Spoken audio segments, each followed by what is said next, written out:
Hi, this is Kathy with eLearning's Media Department, and today we're going to talk about using Zoom. The first thing I'm going to suggest is that if you have a Zoom account that you use in your private life, that you go into Zoom and log out of that. And so I'm going to do that right now.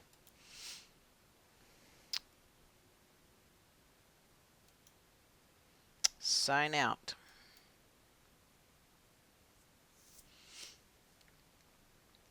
Okay, so I am signed out of Zoom before I go into Canvas. So now I'm going to log into Canvas.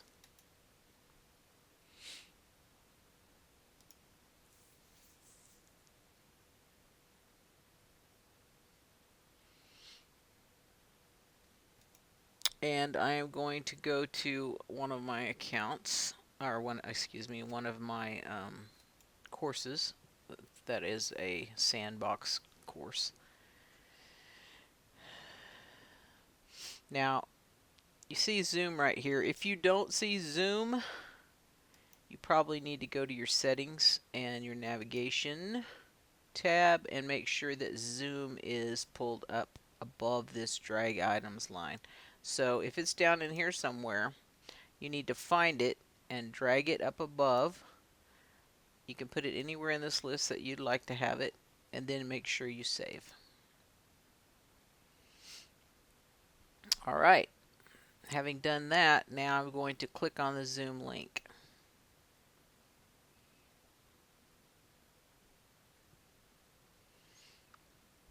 So you'll see that you have some options here. You can schedule a new meeting, and then you can look at your cloud recordings, which would be meetings that you've previously recorded. So this is brand new, so we'll schedule a meeting, and you can call it whatever you want. Lecture 1. You can put in a description if you like. Make sure you put in the date and time. I'm going to change this so that it starts here in a second. And then you can put in how long you want it to last. It's always better to overestimate. So if you're having a 2.5 hour lecture, you might want to put in 3 hours just to make sure.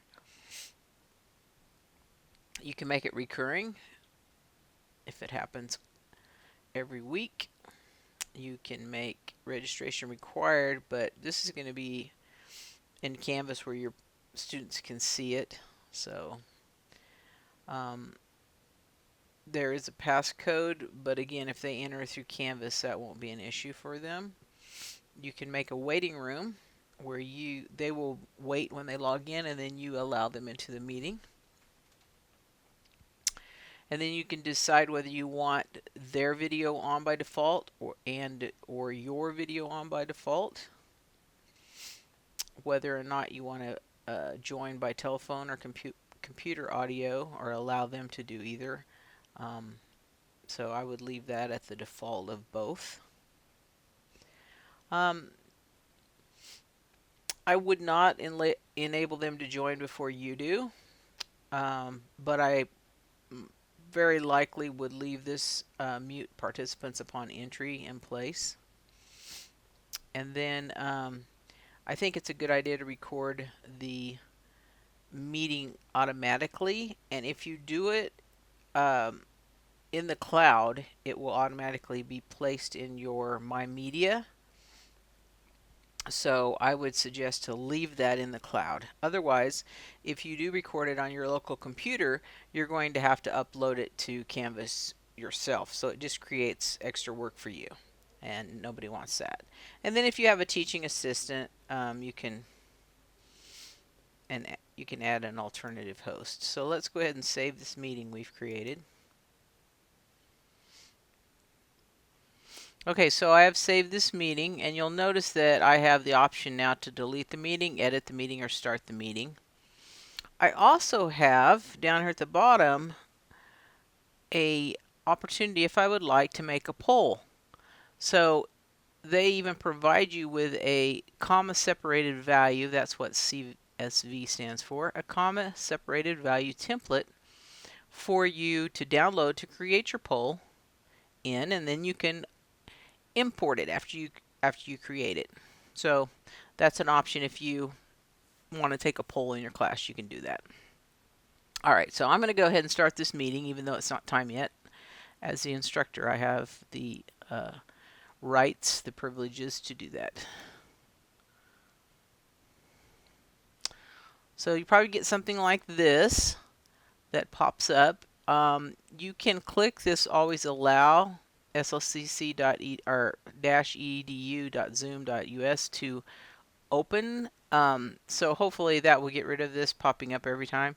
But in case it does, don't worry about it. Just go ahead and click right here, open.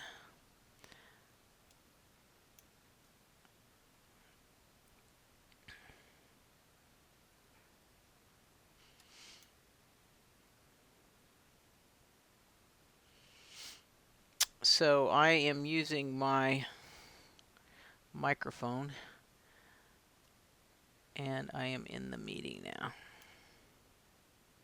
I do not have my web camera on because there's no need for it to be on. Alright, so now we're going to take a look here in the Zoom meeting software. It's recording automatically. I don't need this recorded, so I'm going to turn it off and stop the recording.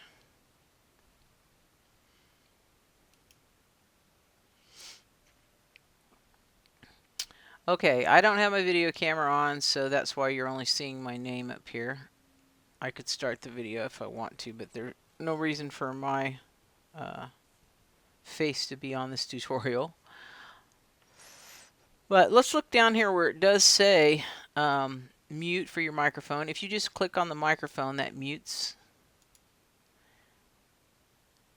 And while it's muted, you can teach your students this, that you can have them all muted, and then when they want to speak, they don't have to click on that microphone. They can just hold down the space bar and speak and then let up. You also have options when you click the little up arrow beside the microphone there. So what that means you can do is you can choose, and your students can choose the microphone that they want to use. You see I have about 4 choices here, and I'm using the Plantronics, which is my headset. And ditto for the speaker. There's lots of choices here. Again, I'm using a headset, so I want to hear everything in this meeting through my headset, so I have those checked. You can also test your speaker and microphone. You can switch to phone audio. You can leave the computer audio, and you can look at the settings of your audio. So as you can see here, as I'm speaking, we're seeing a level, and that's a pretty good level. If the students say, like, can you turn up your volume a little bit, this is where you would do it in the settings, and you would just move this slider to adjust that. Likewise, if you feel like you're using a headset or you don't hear very well, you can turn up the volume, again using the slider. And just like we talked about earlier, you can choose different speakers and different microphones, but this is a test, so it's not going to let you do it while you're testing. You can also have an auto adjust. I don't necessarily recommend that. So, and then you can set different things here about ringtones and whether you find out if somebody joins by getting a notification of sound. So there are some other things here that you can look into. The statistics,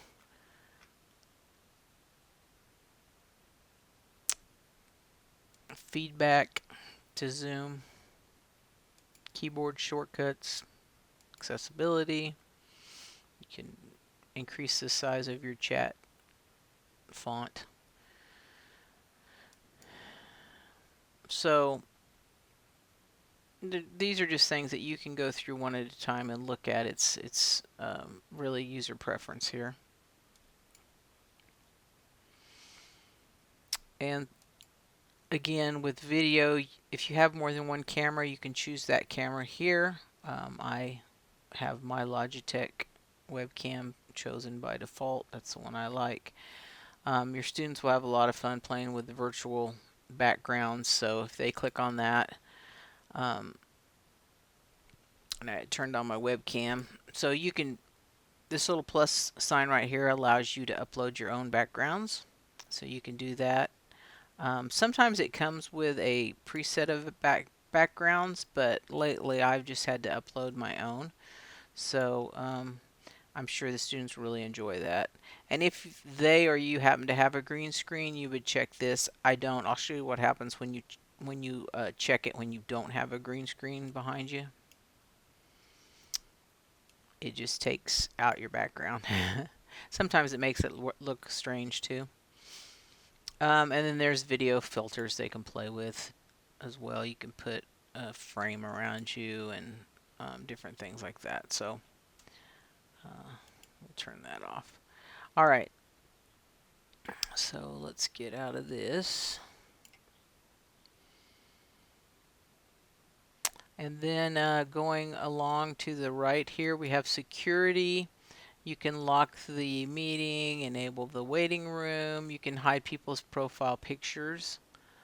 And then these are things you can allow them to do. You can allow them to share the screen, or you can change that so they can't.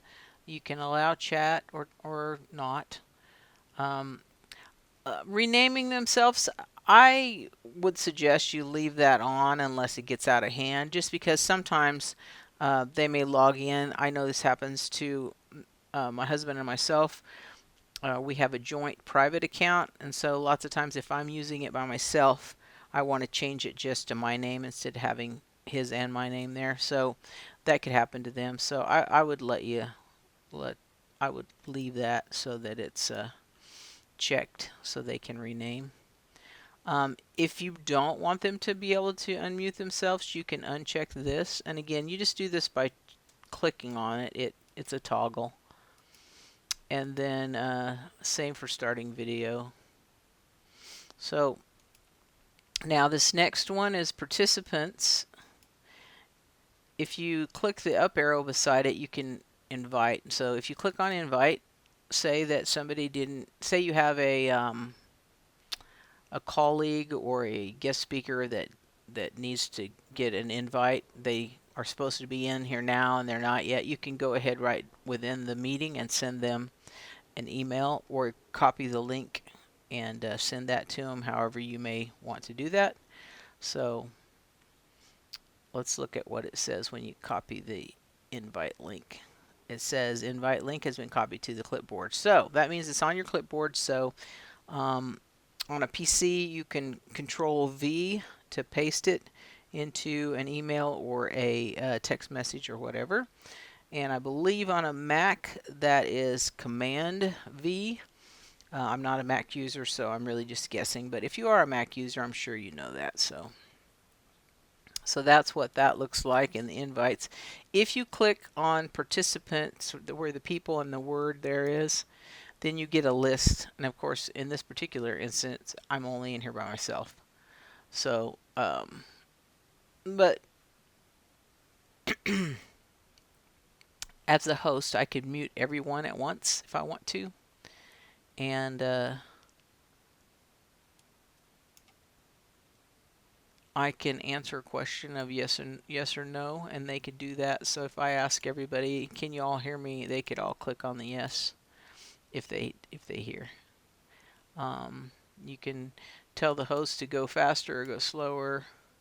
And then there's some icons under more that you can use, like clapping or thumbs up, thumbs down. If they need to step out, I can put myself, or they could put themselves in with a icon that says had to step away for a minute. And then you can clear everybody's and yours, whatever you've clicked on. So there are also 3 little dots here. And so this gives you some other options. You can ask everybody to unmute themselves. And again, these are toggles, so you can toggle these all off and on. Play sound when someone joins or leaves. Again, another place you can enable a waiting room. You can lock the meeting and merge the meeting window. So quite a bit of features here. The next one's polls. We talked about that. We don't have a poll that we uploaded using the comma separated value template that Zoom allows you to download. You can create a poll on the fly too. And then the chat window, if you allow the students to chat with each other or with you, they can choose everyone. And if I had more than myself in here, I'd have a list under this drop down of all the names, and I could choose just to chat with that particular person. And then I can upload a file, and you have, as the host, you can you can choose whether the participants can chat at all, or with you only, or with everybody publicly, or with everybody publicly and directly. That's totally up to you. And this is movable, so you can move it to anywhere you want on this screen, and if you have more than one monitor, you can move it there as well. Okay, the next thing is share screen. So as the host and as the instructor, you'll be using this most frequently. So the up arrow is where you can allow multiple people to share simultaneously. There's advanced options where you can say all participants can share, or you only as the host can share. I'd probably leave it as you only, so only host. And then if they have presentations that they need to make sometime during the semester, you can change that and allow them to share. Now, if you click on the actual share screen icon, then you get your options of sharing screen, sharing an application, sharing a whiteboard, many different things here. And so I'll just share the same screen I'm on just so we can see what that looks like. So I'm sharing the screen that I have open here, screen 1. And then I'll bring this over where you can see it. If you have more than one monitor, sometimes this will throw this over on another monitor. So it's basically your same functions that we were seeing down below, but this is where you stop the share. And so you just click on stop share and it should go right back to your meeting like that. So if you are instructor teaching Excel spreadsheets, for example, you may just want to share that application that you have open. And that works just fine. If it's easier, if you're going to be moving stuff around, it may be easier to share the screen. So that just takes some experimentation on your part.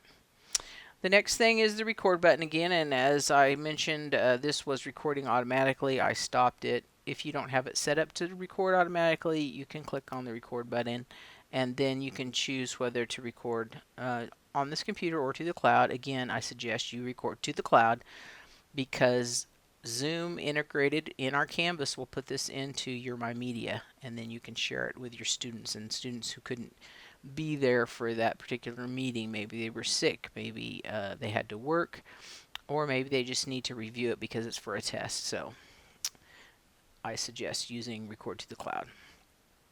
Okay. Now, another feature about Zoom, which we really like, is the fact that it has breakout rooms. So if you click on that, you can create various breakout rooms, however many you need, and then you can assign the students automatically or manually, or you can let them choose the room they want to go into. So why would you choose a room they want to go in? Let them choose. Perhaps you have 3 different topics, and you're going to let them choose which topic they want to go in and discuss. So I can't put people in a room because there's only me in this meeting, but I'll show you when I click on create.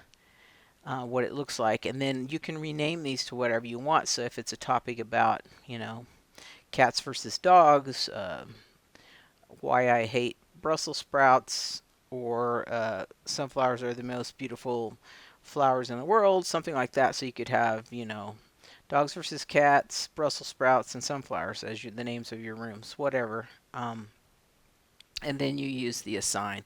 Now, I'm going to click this, but remember, um, there's only me, so it's not going to show, and it's not going to. Remember, we had it on automatically put their participants in a room. So another thing you could do is you can add a room while you are in here, and you can open all the rooms at once. The options are, again, allow them to choose a room if you want, allow them to go to the main session if they want to return, move all assigned participants into breakout rooms, close them after 30 minutes or whatever, however many minutes you decide, and then have a countdown when it's getting ready to close so they know they need to finish up. So it's quite flexible and it's quite functional. I really think that Zoom did a good job on this. So I'll click on open rooms. So now they're all open, and you can broadcast as a host to all the rooms to say, hey, how's it going? Or 5 minutes, we're going to close, whatever. And then you can close all the rooms. So it's giving them that 60-second warning that it's going to close. So that is what the breakout rooms look like, and that could be a very good option online to have some group work, teamwork done. And then we talked about this a little bit earlier. There's some reactions that they can post. Now these would be my reactions, but I can click on any of these and it will show up by my name. Since I'm the only person in here right now, then I have the whole screen. But you would have like a gallery of students, and if you said everybody give a thumbs up if you can hear, you would have that little thumbs up in the upper left hand corner of all their pictures or their videos of themselves. So you could, or their name, whatever they had up there, you can tell that they can mostly all hear. All right, and so then finally, when you are ready to close the meeting down and tell everybody goodbye, there's an end button here. And when you click on that, it's going to say end meeting for all or leave meeting. Well, as a host, I would think and also recommend that when you leave, you end the meeting for everybody. So we'll click end meeting for all, and the meeting is done. Okay, so we're back in Canvas on the Zoom page in Canvas, and we talked about these tabs. Now if you go under cloud recordings, even though I only recorded briefly in the example I was giving on lecture 1, it is here, and it will be for you as well. But not only that, and it may take a while for it to get there, so don't fret if it's not there right away, but it gets there pretty fast. For you, it will also end up in your My Media. Now, because of my role at the college as a Canvas admin and various other things, it doesn't show up in my Media because I'm not an instructor, but it is set for you all who teach for it to go to My Media. So I'm going to go ahead and click on My Media even though my lecture isn't there, but we'll just pretend like this one is it, the first one up here, because I just want to show you how you can click on that and share it to your students. So there's a couple ways of doing this. You can select it over here beside it with a check mark, and then actions, publish, and then you can publish it in a course or a dev site, wherever you'd like to put it. So that's one thing you can do. So you would just click on that. I'll click on one of my other ones here, and then save it, and then it'll tell you that it's been published there. So that means it's in the media gallery.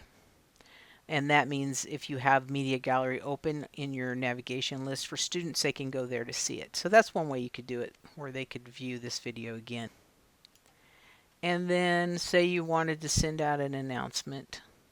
You could make a new announcement, and you could call it, Lecture 1 for everyone who missed the video.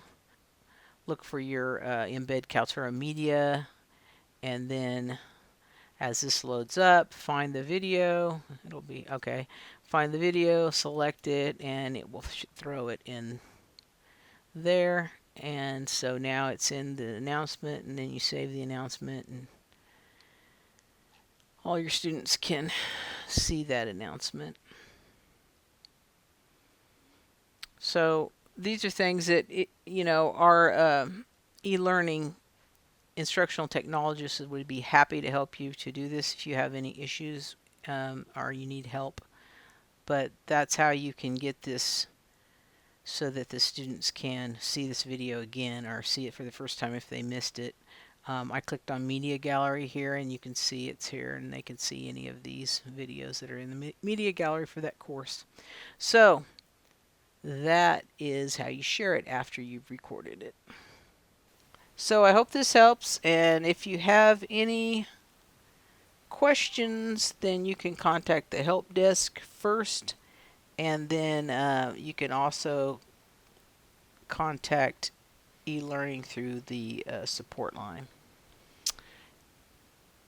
I hope you have a great semester and enjoy using Zoom.